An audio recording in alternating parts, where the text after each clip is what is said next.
बहुत बड़ी है आतताई विघ्नों का फौज।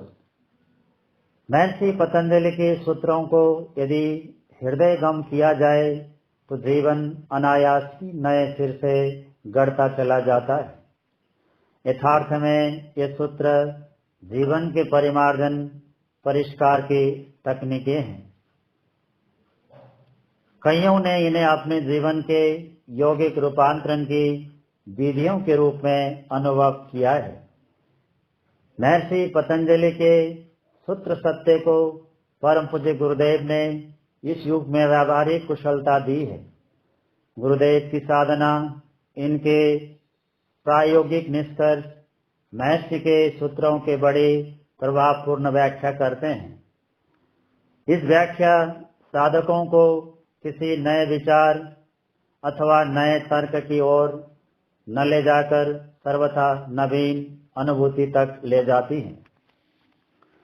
दूसरी तरफ ईश्वरीय अनुभूति करने में प्रमाद कर रहे लोगों को महर्षि चेतावनी देते हैं कि विघ्नों के क्रम की इति यहीं तक नहीं है, ये और भी है। योग साधना के अन्य विक्षेपों का खुलासा करते हुए महर्षि अपना अगला सूत्र प्रकट करते हैं। दुख धर्मनस्य अंग में जयतो श्वास प्रश्वास विक्षेप स्वभुव। दुख आध्यात्मिक, आदि भौतिक और आदि दैविक, इस तरह के दुख के मुख्य तौर पर तीन भेद हैं। काम क्रोध आदि विकारों के कारण होने वाले शरीर और मन की पीड़ा आध्यात्मिक दुख है। मनुष्य या अन्य जीवों के कारण होने वाली पीड़ा आदि भौतिक है। ग्रहों के कुपित होने पर या दैवी आपदाएं आने पर जो पीड़ा होती है उसे आदि दैविक दुख कहते हैं। धर्मनस्य से इच्छा की पूर्ति न होने पर मन में जो क्षोभ होता है उसे धर्मनस्य कहते हैं। अंग में जैतो यानी शरीर के अंगों में कंप कपी होना अंग में जैतो है। बिना इच्छा के बाहर की वायु का भीतर प्रवेश कर जाना अर्थात बाहरी कुंभक में विघ्न हो जाना श्वास है। बिना इच्छा के ही भीतर की वायु का बाहर निकल जाना अर्थात भीतरी कुंभक में विघ्न हो जाना प्रश्वास है। ये पांचों विघ्न विक्षेप स्वभुव, विक्षेपों के साथ साथ होने वाले हैं अर्थात दुख, निराशा, कंप कपे और अनियमित शोषण विक्षेप युक्त मन के लक्षण है।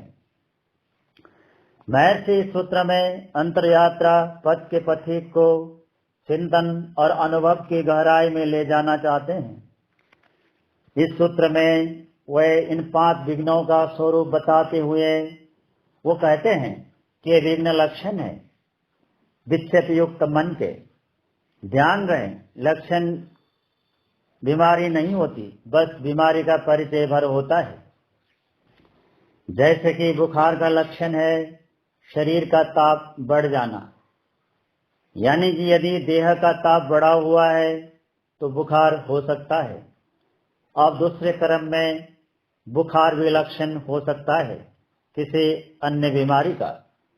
यह अन्य बीमारी मलेरिया, टाइफाइड या फिर अन्य कोई संक्रमण कुछ भी हो सकती है। बीमारी के सही निदान के लिए हमें लक्षण को भली भांति परख कर बीमारी के सही स्वरूप तक पहुंचना होता है। लक्षण हमें केवल बीमारी का परिचय देते हैं। इस परिचय के आधार पर बीमारी का समग्र विश्लेषण और समस्त उपचार ढूंढना पड़ता है। महर्षि कहते हैं कि दुख, निराशा, कंपे एवं अनियमित शोषण बीमार मन के लक्षण है। यानी कि यदि मन बीमार है तो ये पांचों अनुभूतियां किसी न किसी तरह से होती रहेंगी। इन लक्षणों में प्रत्येक लक्षण मन की बीमार दशा का बयान करता है। उदाहरण के लिए दुख इसका मतलब है कि मन तनाव से भरा है, बटा बिखरा है, और यह बटा बिखरा मन निराश ही होगा। और जो सतत उदास निराश होता है उसकी जैविक ऊर्जा का परिपथ हमेशा गड़बड़ होता है।